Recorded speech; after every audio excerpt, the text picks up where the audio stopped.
Welcome to Public Speaking with Peter George. Do you want to be calm, confident, and credible every time you speak in public? Then stay tuned as Peter and his guests discuss public speaking tips, techniques, and tactics that help you increase your impact, influence, and income. Here's your host, the author of The Captivating Public Speaker, Peter George. Do you have humor in your talks? If so, you may be engaging your audiences while helping them remember your points. If not, why not? Do you speak in business settings and don't think humor is appropriate? Do you speak on tough subjects where humor supposedly has no place? In either case, listen in as my guest Allen Klein discusses how and why he uses humor in his presentations. Speaking professionally for more than 20 years, Allen is an award-winning professional speaker, earning the Lifetime Achievement Award in therapeutic humor. He is also the best-selling author of The Healing Power of Humor and the world's only jollytologist. Here's my conversation with Allen Klein. Hi, Allen. Welcome to the show. Hi, Peter. Glad to be here. Glad to be anywhere. As George Burns said, glad to be anywhere at my age. Well, I am glad you're here with us today. Allen, you've been speaking for more than 20 years and have even earned the CSP, the Certified Public Speaker designation. What got you into professional speaking? Peter, this is amazing. When I look back, because I almost failed speech in college. I hated getting up in front of a group. I just, was the last one to raise my hand in class. And then a major event happened in my life. My wife got a rare liver disease, primary biliary cirrhosis. The doctor said she had 3 years to live. And she had a great sense of humor. And it was a very, very difficult time. There was no liver transplants at the time. There were lots of tears, but there was also lots of laughter.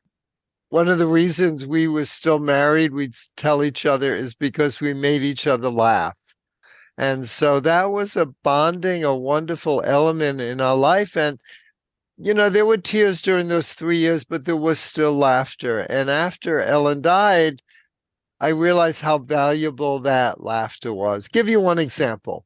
She was in the hospital with a copy of Playgirl magazine with the Noon Mail photo, and she said, Allen, I really like this picture this month. Can you put it on the wall by the bed over there? And I said, Ellen, this is a hospital. This is a little risque for that.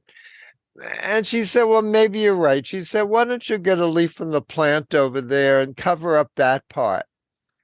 And I did that for the first day, did that for the second day. But by the third day, the leaves start shriveling up and we would start to laugh.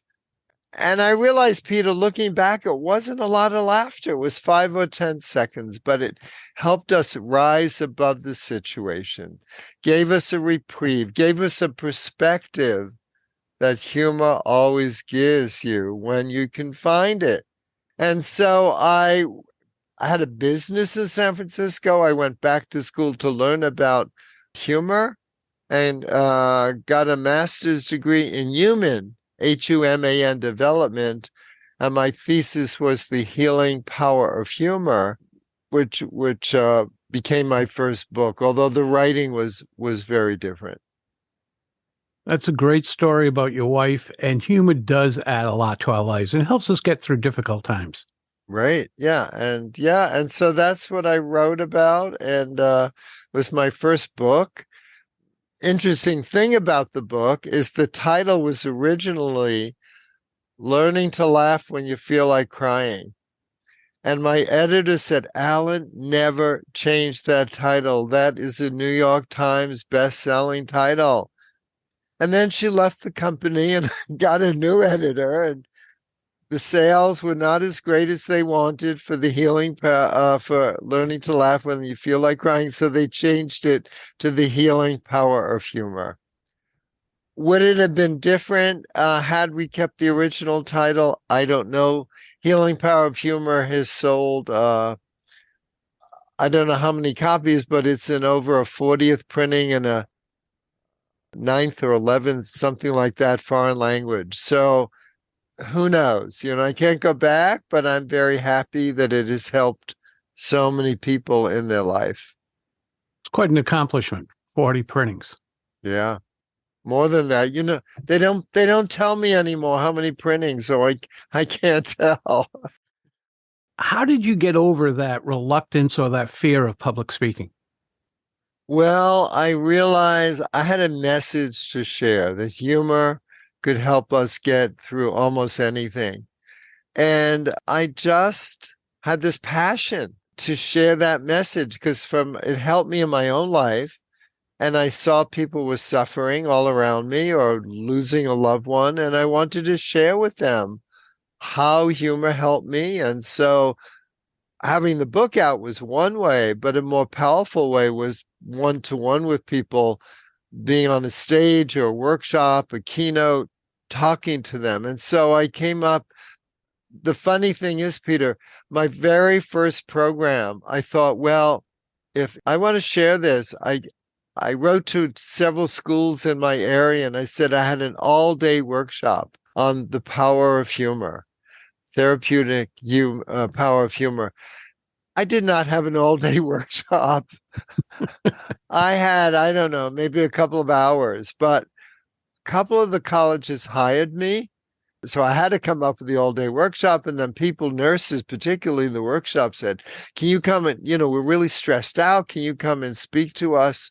And so it's, and we'll give you free lunch, then we'll give you $25, then we'll give you $100, then, $1,500. And suddenly I was a professional speaker.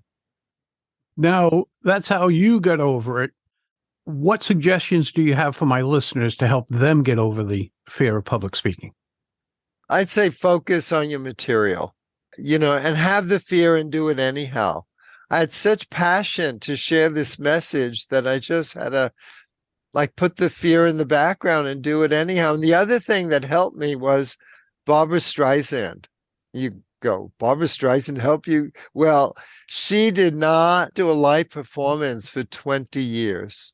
She was afraid she might make a mistake or a note, and she would do recordings in the studio because she could do it over and over if it wasn't right. But in front of an audience, no. And I thought, if Barbra Streisand could be afraid of speaking in front of an audience, Allen Klein could do it. But I went out and I didn't have the luxury like Barbara had of recording and selling my work. So I went out and did it. And it was such a joy to see people come up to me and say things like, my son was murdered 2 years ago.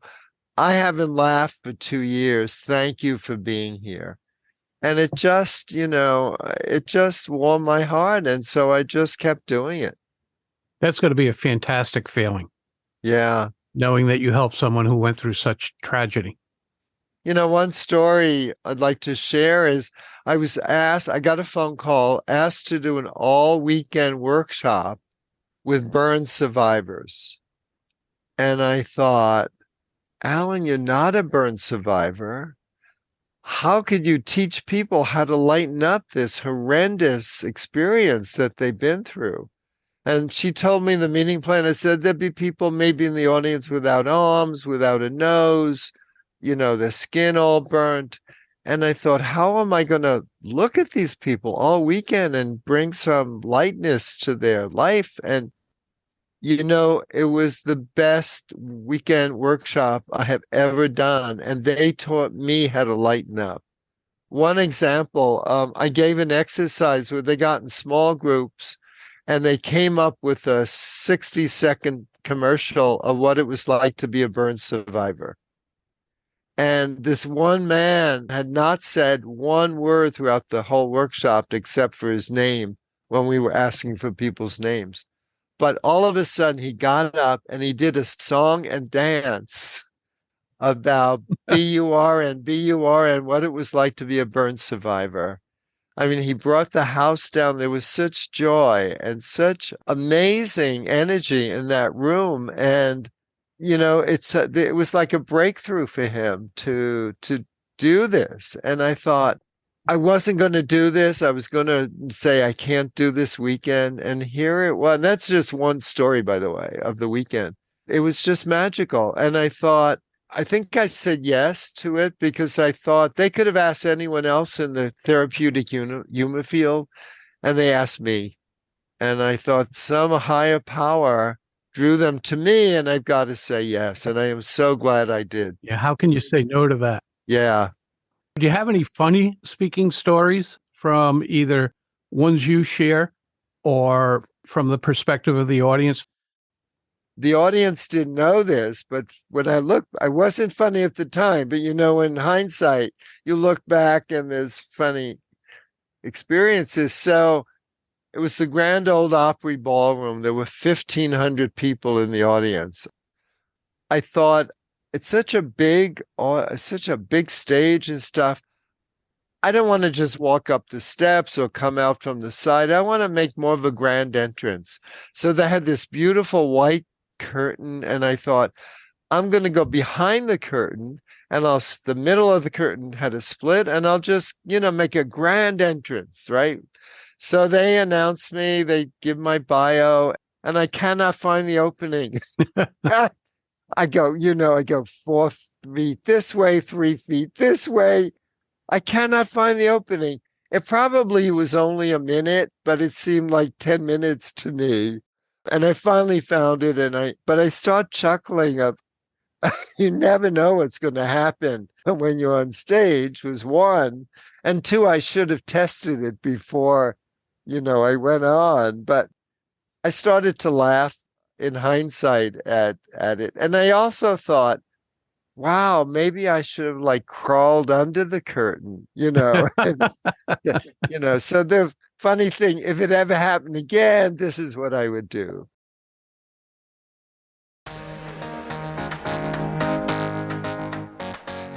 Have you heard what noted speakers and readers are saying about Peter's book, The Captivating Public Speaker? An incredible resource full of practical and easy-to-implement advice. Something for everyone, no matter what your current skill level is. Will help you achieve the results you've been striving for. After this episode, please use the link in the show notes to check out The Captivating Public Speaker on Amazon. Now, back to Peter and his guest. Don't you think some of the things that happen to us like that become some of our favorite stories later on? Oh, yeah. Oh, definitely. Yeah. And, I had that in my TEDx talk too. There were 4 or 5 other TEDx speakers when I was doing the session, and they all they were announced and they walked up the steps. They were in the audience onto the stage, and I thought, I can't come on that way. It was like I need more energy. I need something. So they had this big TEDx sign on the stage on the side. And what I did is before they announced me, I went behind it. I kneeled down so no one could see me. And then when they announced me, I popped up behind the sign. And I don't know if the audience got any of that, but it really helped me. And what I realize is, as a speaker, you've got to, whatever the situation, make it comfortable for yourself. And it helped me to lighten up because I was very nervous about doing it. And it helped me do a better presentation because I set what I needed for an entrance. And do you think when you have that helps you get the audience involved as well? It does. And also a tip for your listeners is have fun. Even when I'm nervous, I try to have fun. I try to not take myself so seriously. If something's going wrong in the talk, I point it out, or something happens in the audience, I point it out. And I just kind of try to lighten up and have the audience lighten up because they know what's happening. So I've got to acknowledge it. I can't go and I've had people pass out in my audience. I've had the fire alarm go off. There was no fire, but it went off. So I love live presentations because you never know what's going to happen, but you got to be ready, maybe with some ad libs when the fire alarm went off, I said, I was doing my humor program. I said, see, humor is a hot topic. Not a big joke, not fall down laughter, but a little comeback. I was picturing when you said your TED Talk, and they always have TEDx on the stage, the sign. You couldn't have that sign fall over and not acknowledge it. Right. And some people say, no, I want to ignore it. Everybody's attention is on that noise, that sound, that movement. Exactly. So a tip for your audience is to don't ignore stuff that happens with you or the audience. I love props. I used to be a designer for the Captain Kangaroo show. One of my favorite shows growing up. For the last 10 years, not the last 10 years, but for 10 years. And so I had to design bunny rabbits props to trick Mr. Green Jeans out of carrots or whatever it was. So I'm very much into props, and I love props because it's a visual example of what I'm trying to message. So it's another way of people learning, but it's also a way of playing around with stuff. So I had a hammer, like a plastic hammer. If I made a mistake, I'd hit myself on the head with the hammer. It would squeak, or it would make a noise of glass breaking or something. And the audience would laugh, and it would give me that little moment to catch up with what I was saying and go on. But it did multiple things, got the laugh, gave me a little reprieve, and was a visual to help the audience pay attention. Now, I know that a lot of my audience includes professionals, and a lot of professionals say, that's great for on stage, but I'm giving business presentations and humor has no place in business presentations. Do you agree with that? Totally not. They should think of, why do a lot of commercials, say on TV or radio, why do they use humor? Because it gets their message across. People remember it. We still remember Where's the Beef, right? I mean, how many years ago was that? The mid-'80s, wasn't it? Yeah, I don't even know. It was a long time ago. And people remember it still. So I know it's business, and I know they don't want, like what I do, lots of humor, but some humor. And the thing is, because the audience will remember the message better, but it's got to relate to your message. I remember the speaker before me got up and talked all about his kid playing tennis or something, and threw in some jokes about tennis, had nothing to do at all with his talk. And the meeting plan even came to me afterwards and had some comment about what was that about, why was he doing that? And because some business speakers think they need humor, in the talk, and they'll throw in anything. No, it's got to be relevant. Just like any other part of your talk. It's got to be relevant to your point. Right. And it doesn't have to be fall down laughter. It could be a humorous story, a personal story that got them to get a perspective with a little bit of laughter related to what they were doing. Might be, or something that happened at a staff meeting that was funny, so that it's relevant to the audience. So what are some of the things my listeners shouldn't do on stage? Well, we just said one. Open with a joke that has nothing to do with the talk.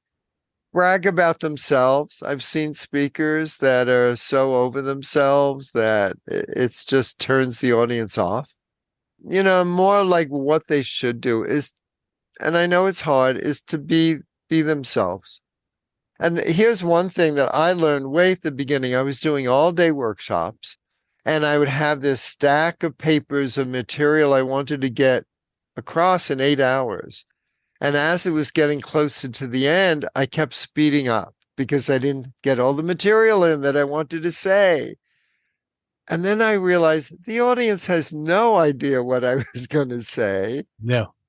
I need to be there for them. I need to slow down. I don't give them the last 4 pages of what I was planning to say. That's okay. So what's the message there is kind of go along with what is happening, or maybe you get a feel for the audience of what's turning them off. Maybe you need to skip over that material and go to something else that might get their attention. But try to be aware of the audience. You're there for the audience.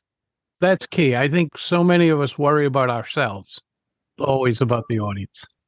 I, for one, go in the audience. And it's so funny because people think I am so fun. They'll come up to me, you were so funny. And when I look back at the talk, it was some interaction I had with people in the audience, and they were saying the funny lines.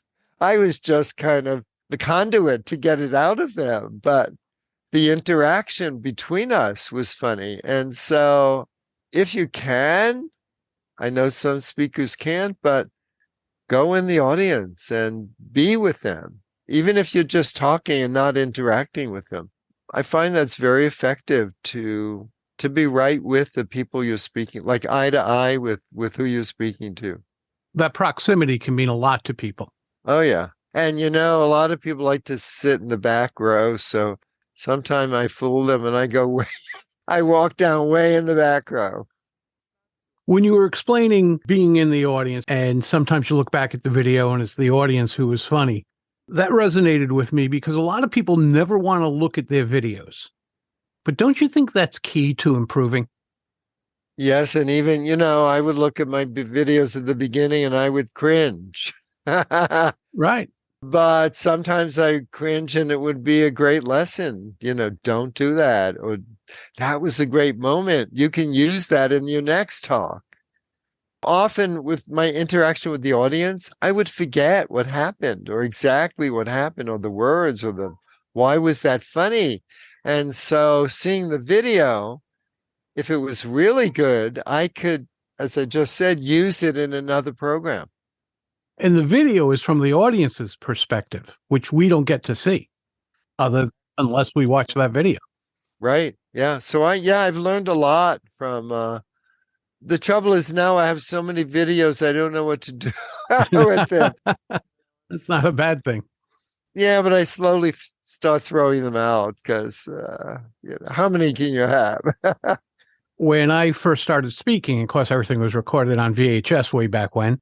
And my mentor said to me, have you looked at the videos? And I said just what I had said a few minutes ago. No, I don't want to. And he had a great point. He said, you can watch the video and see what you might want to correct, do better, delete, whatever. Or you can ignore the videos and ignore those things and keep repeating them time and again. And he was right. And then I started pouring through videos. Great advice. Yeah. How else do we learn? Right. If we want to be a professional speaker, how do we learn? Allen, what's one word that you have, not an explanation, just one word that would sum up public speaking? Passion. Passion. Great word. Got to have the passion. Without that, you really don't have much else. Allen, where can my listeners go to connect with you? They go to www.allenklein.com. They've got to spell both names correctly. ALLENKLEIN.com. allenklein.com. My books are in any major book internet dealer. Local bookstores can get them. And you have numerous books out. Numerous, yeah. And maybe writing another one. Congratulations. Thank you. Allen, thanks so much for being here today. It's been a joy to have you on. Thank you, Peter. It was certainly fun. Thank you. Appreciate it. That's a wrap of another episode of Public Speaking with Peter George. Be sure to tune in again for a conversation with another public speaking expert. And remember to use the link in the show notes to go to Amazon and check out Peter's acclaimed book, The Captivating Public Speaker.